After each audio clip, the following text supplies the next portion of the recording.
Why do we work hard to solve small problems? Why do we reinvent ourselves and our clients over and over? And why are we giving away marketing strategy for free? It's time to bring home bigger paychecks. It's time to create the lifestyle we deserve and to make a greater impact.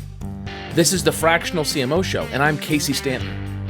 Join me as we explore this growing industry and learn to solve bigger problems. Hey, it's Casey here, and welcome back to another episode of the Fractional CMO Show. And today I want to talk to you about how do you get a lot of stuff done? How do you get other people to do stuff for you? How do you make your clients' dreams come true as a fractional CMO, not working full-time for your client? This is just the hack, okay? That's what we're going to get into. And first, I want to talk to you if you come from an experience of working full-time for folks. Are you an experienced full-time employee? Have you been working full-time somewhere? Maybe you're a contractor working full-time for one business, or maybe you're a CMO working full-time as a full-time employee. Do you just have this muscle memory of kind of giving all your time and working for one client? Maybe you do, okay? I did. I worked at an agency, and even though I had a lot of clients at the agency, I worked for the agency very full-time, 40, 50, 60 hours a week, right? Tough, long hours it felt like at the time. And as a fractional CMO, you've got to get lots of stuff done, right? You might be in charge of every day 80 hours worth of work, right? That's like, what is that? 10 people working an 8-hour day. Maybe you have 10 direct reports working an 8-hour day. You need to see 80 hours of labor get done in line with major outcomes. And you might be thinking, how do I, working only a couple hours a week as a fractional CMO for a client, manage 40 or 80 hours a day of labor? Yeah, it's a big question. But let's just consider for a second, if you could do that, if you could work an hour a day and 80 hours of labor happened, would that be pretty cool? If you could direct 10 people working an 8-hour day each from you only working 1 hour, and people are hitting the outcomes that you want, the vibe's great, right? The team's supportive of one another, and the outcomes are, what you need them to be. Like, would you consider that to be pretty special? Like, I would hope so. I'll tell you, it's an awesome feeling to have that kind of leverage. And you have a hard time not letting that leverage bleed over into the rest of your life, right? You start thinking, oh, what if I had a home organizer and someone to do my laundry and someone to prepare my meals? And, you can just start to kind of leverage yourself more and get more done. I love this. This is that ethos that we have here. Solve bigger problems. That's one. And number two is delegate everything except leadership. So how do you do this? I'm going to give you one tactical hack that is a huge savior to me and to our CMOs inside the CMOx Accelerator. And that's milestones. That's it. It's milestones. So many companies and employees and team members operate on a day-to-day grind of just stuff to do. And that's saying it nicely, right? They just got shit to do. They got stuff on their plate and they just got to do it. And then, all the stuff that they want to do is going to be sidetracked by all this other stuff because someone's going to dump it on them. They've got their inbox and their phone's going to blow up and then the boss is going to walk in the office and yada, yada, yada. There's a lot of stuff. So how do you manage all of that as a fractional CMO and get 40 or 80 hours a day of labor in line with the outcomes? The answer is milestones. What's a milestone? A milestone is a way marker at a set interval that says that you're on track to reach this really big outcome. This is this awesome thing about being a fractional CMO is that you must build in many ways, self-managing team that gets stuff done. Like, you don't have a choice. If you want to micromanage people, you cannot be a fractional CMO, have multiple clients, and be very successful. You just can't. You have to be able to build people up, support them from a high level, maybe give them a little rah-rah, right? Just to make sure that they're feeling charged for the day and they're going to go after it. But you have to trust that they're going to do the right thing and that they're on track. So how do you do that? Milestones. Milestones is the big thing broken down into smaller chunks. Not very small chunks, though, just a couple chunks. So let's say in a quarter, let's say you do quarterly planning with the client. You say, this is the outcome we have to do over the next 90 days. Okay, cool. Then that outcome needs to be broken down into milestones. Milestones is how you make sure everyone's on track. Let's say you meet with your client's team every week, and the milestones that you declare are 2-week milestones. Every 2 weeks, there's a milestone. Well, you're doing one of two things every time you meet with that client. You're either saying, hey, let's talk about what you're doing over the next 2 weeks, right, to be on track for this quarterly outcome. What are you going to have, 6, 7 of these 2-week sprints? That's one. The other one is you're going to say, hey, we're a week in to our 2-week sprint. Are you on track for your milestone? The answer is yes or no. The milestone becomes the thing by which you track success, the team working, getting the outcomes that you want. And if the milestones are correctly identified, you just managed a milestone. Why do I love this so much? Because it doesn't matter if someone wants to take the day off. It doesn't matter if someone had a emergency that came up, right? If someone says, hey, I've got this family thing and I got to be out, say, okay, are you on track for your milestones? And if you aren't, how do we get you back on track? And they say, I'm on track. You say, great. If you build a sense of respect, candid conversations, psychological safety within the teams that you support, those teams are going to be honest with you about them kind of completing those milestones. And then you're going to know when the team is off track. One of the really neat things that you can do inside of a team is you can say, hey, if anyone's off track on their major outcomes for, let's say, the quarter, we're all here to support them, okay? If you hear anyone say that they're off track, I want you to reach out and say, how can I help you? Because you want that in return, right? You as an employee, right? We're talking to a team member. Team member, if you're ever off track, you don't want to be off track for long. You want everyone to surround you and say, how do we help you? I'm going to stay an hour late to support you, right? And you find that A players support one another to really push the whole business forward.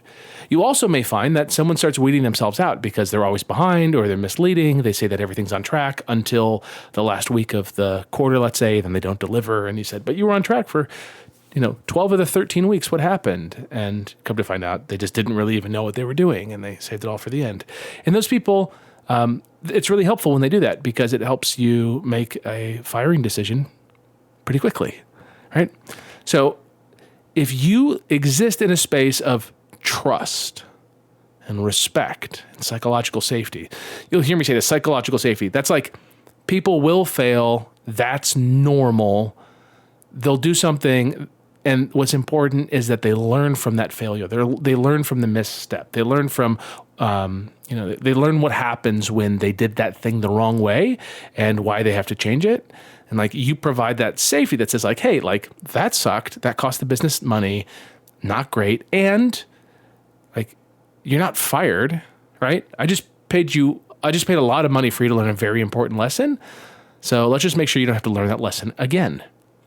You build that psychological safety, people start coming to you saying, hey, this thing's off track. I really need help. Hey, I don't know what I'm doing. I'm freaking out. I'm staying up late. I just can't figure this out. Can you help me? Whatever the thing is. So milestones. Milestones are photographable outcomes. Photographable. What can you take a photo of? It is a page built and deployed. It is a number of emails written. It is a conversion rate on a landing page. It is a promotion that is launched to a partner's mailing list. It is all of the collateral for a live event in a Google Drive folder, fully approved.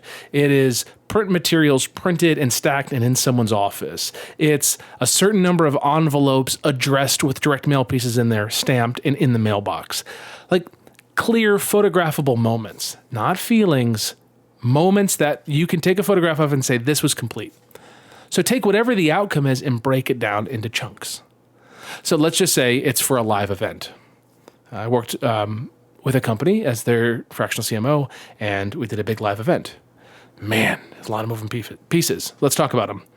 First of all, it was getting tickets for all the team members that were going to go, getting hotels for them, having a budget for the event, identifying how big of a booth we wanted, getting that booth rented, getting the collateral designed for the booth, like the actual booth designed. It was one of those expensive ones with the aluminum crossbar things and the fabric that wraps around it with the logos and whatever.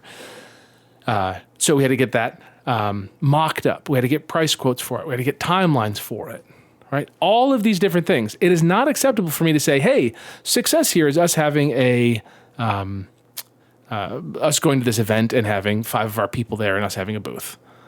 Like I can't give that outcome to somebody and expect something world-class to happen. It's just like too many moving pieces.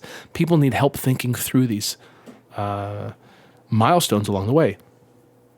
So I just shared with you some of those milestones. Then there's also other milestones around like the outcome from the event. So the outcome isn't that we were there and we did it. The outcome's that we were there, we did it, we got a certain number of leads. Before the event, we scheduled 25 meetings, 25 15-minute meetings with certain people. At the event, the staff members that were there peeled off and talked to 20 other people and had 20 additional 15-minute meetings for a grand total of 45 meetings. Maybe you push that and say it's 50 meetings and you want to bring back 300 leads from people that were talked to. And you come up with all of these different pieces, all these different milestones, and then you organize them by what has to happen over these next 2 weeks, and then the next 2 weeks, and then the next 2 weeks, and the next 2 weeks, and you assign them out. Now, I don't want to, as the CMO, I don't want to be the guy who comes up with all of these different tasks to do, all of these different outcomes that I need every 2 weeks. But I'm going to ensure that is thought through, that someone is doing that, and then I'm reviewing it to make sure that nothing's missed. And, there's a really cool technique that you can do after events like that, which we call time capsuling, which is after the event's over and everything's done, you do a post-mortem and you record a video for yourself that says, okay, next year we're doing this again. Here's what we'll do differently. And you come up with all the ideas on what you're going to do differently. You save that as a video. You put that in a calendar reminder. And in, let's say, 9 months, everyone shows back up, sees that as a calendar reminder, and they go and watch that video, and they know exactly what to do for the next year. It's a beautiful way to create process, okay? But the idea here is that milestones along the way produce a predictable outcome. Too many people, too many businesses wait until the last minute to get stuff started, and they always have suboptimal results. Or they trust that one person can do everything, but that one person just doesn't have the skills or the capabilities or the capacity or the intellect to do all of those different things. So maybe you start having to parse that out a little bit. But your job as the leader is to define big outcomes for people and then lead them to break those outcomes down into milestones and then ensure that those milestones are accomplished. I don't ensure that those milestones are accomplished in a micromanaging way. I do it from a very high level. I say, hey, you've got this major outcome due at the end of the quarter, and the software that we're using says that this is the milestone that's due in a week. Are you on track or off track? They say on track, we're all great. If they say off track, I say, okay, what do you need to get back on track? And they say, I'll be back on track today, later today. I'll work the weekend and figure it out. Actually, I'm stuck on this thing. I don't understand this thing, whatever it is. Maybe I offer myself, hey, can I meet with you for 15 minutes to help you figure this out? Or I say, who can help this person figure this piece out? It's a really great way to work. Milestones allow you to get leverage and know that you're generating major outcomes and you don't have to be there every day. You can absolutely, without question, in let's say 1 to 2 hours a day, you can be generating 80 hours a day of labor. In 1 to 2 of your hours, you can generate 80 hours of labor a day.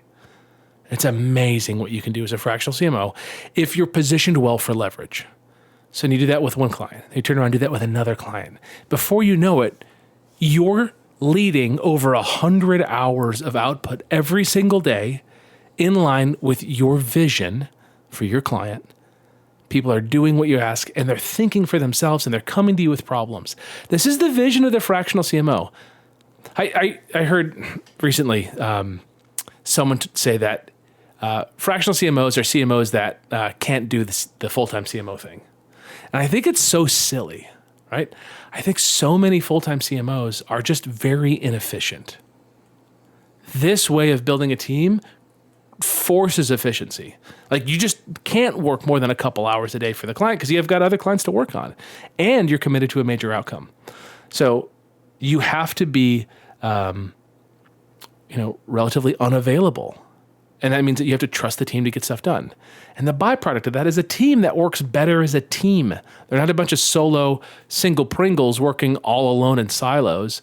Instead, they're working together as a team. They're helping one another out. I've said this before in other episodes. I'd like to create tension in the team where team members rely on each other and they don't need a centralized figure like the CMO or a project manager all the time.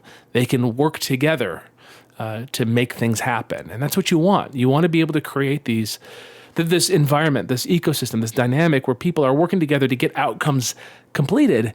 And the byproduct of all of this stuff is that there's more autonomy for the team member, which means that they can have their life. Like, what do I want from the people that I work with? I want them to have a great life. I want them to travel. Right? I want them to go see their family. If they've got hobbies, I want them to enjoy their hobbies. I want them to enjoy their life. And I want them to get big shit done. Right? And secretly, that's what they want too. They want to do something that's really important and they want to work when they're working and they don't want to work when they're not. They want to have a little bit of flexibility over what they do. It's kind of a weird dynamic that you have as a fractional CMO, right? If you're leading a team and you've got, let's just say for simplicity here, 10 direct reports, those 10 direct reports probably have to fit inside of like a typical HR management structure. They probably got hired as in the US as a W-2 full-time employee. There's benefits, they have days off, yada, yada. You have to figure out what's right and safe for you. But my view has always been, I don't care about how many days off you have. I really don't care. I care that you get your stuff done. Every 2 weeks, I know if you're on track or off track. And every quarter, I'm going to put more and more on your plate. So you got to increase your efficiency because every quarter, there's going to be more to do and you're going to have the same amount of time to do it. You start building that kind of dynamic with teams. You have these milestones for them.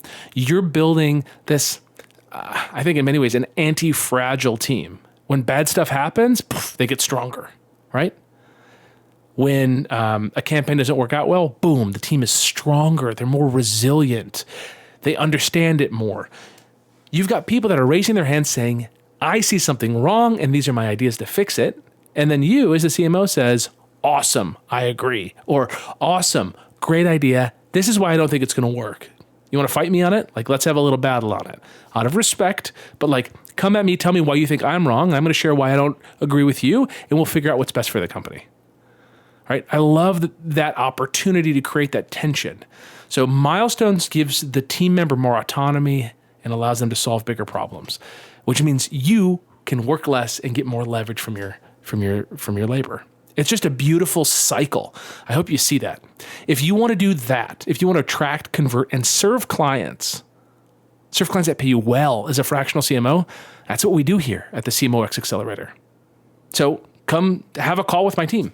Come see if we can help you. You can book a call at cmox.co/call.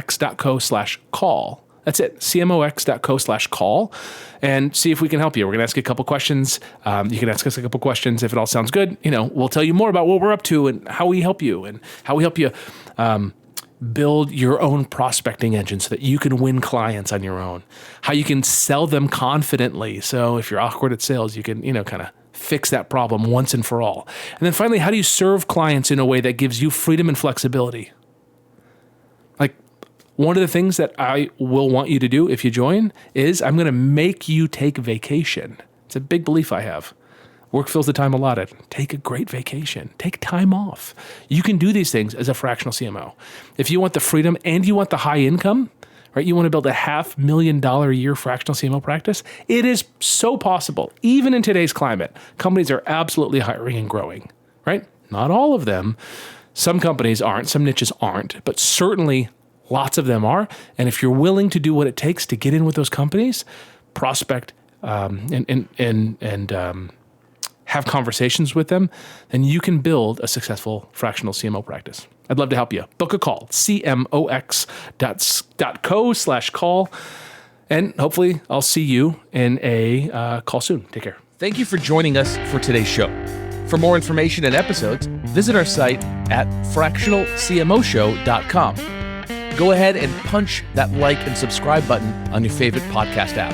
It means a lot, at least to my mom.